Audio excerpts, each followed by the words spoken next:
देशातल्या आरक्षणाच्या धोरणाचा फेरविचार करण्यासाठी राजकीय समिती स्थापन केली पाहिजे असं मत राष्ट्रीय स्वयंसेवक संघाचे सरसंघचालक मोहन भागवत यांनी व्यक्त केलंय। गुजरातमध्ये पटेलांच्या आरक्षणाचा मुद्दा गाजत असताना आलेलं सरसंघचालकांचं हे मत अत्यंत महत्त्वाचं मानलं जात आहे। लोकशाही एका समाजाचा समूह तयार होणं स्वाभाविक आहे, पण एका समूहाच्या दबावापोटी दुसऱ्या समूहाचं नुकसान होणार नाही याची काळजी घेतली गेली पाहिजे असं मत भागवतांनी पांचजन्य या संघाच्या मुखपत्राला दिलेल्या मुलाखतीत मांडलंय। राष्ट्रीय हिताचा विचार करणाऱ्या काही विचारवंतांची एक समिती नेमून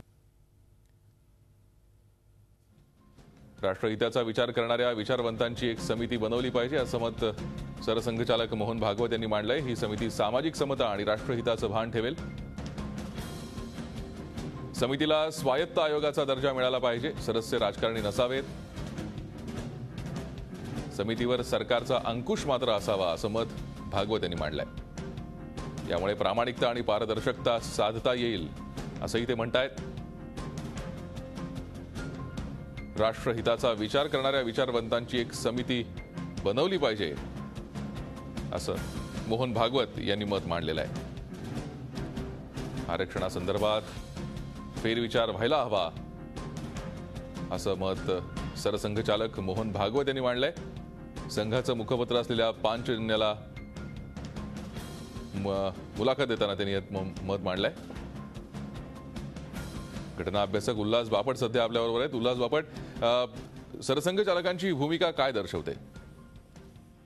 नाही, आता काय आहे की लोकशाहीमध्ये हे सगळे लोक समान असावेत अशी घटनेची अपेक्षा असते। त्यामुळे जे मागासलेले आहेत त्यांच्याकरता आरक्षण ठेवायला पाहिजे असं घटना समितीमध्ये स्पष्ट म्हटलेलं होतं। परंतु ते 50% जास्त नको असं पण आंबेडकर म्हणाले होते आणि ते सुप्रीम कोर्टाने पण मान्य केलंय इंद्रसानी केसमध्ये।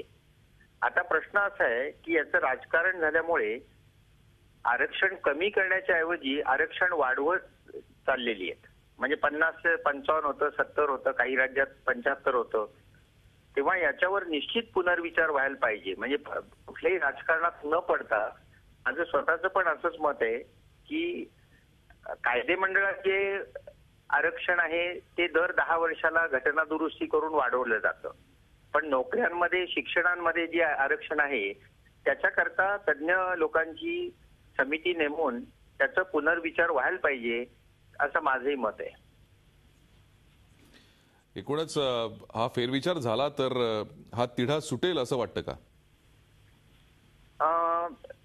नाही, हा राजकारणातला प्रश्न आहे। मी घटनेचा प्राध्यापक म्हणून एवढंच म्हणेन की घटनेच्या तरतुदीनुसार 50% जास्त नेता येणार नाहीत आणि ही मागणी जी आता गुजरातमध्ये होती किंवा अनेक ठिकाणी होतीये किंवा महाराष्ट्रात मराठा आणि मुसलमानांची जी मागणी झाली त्यांनी ते 72-73% जात आहे।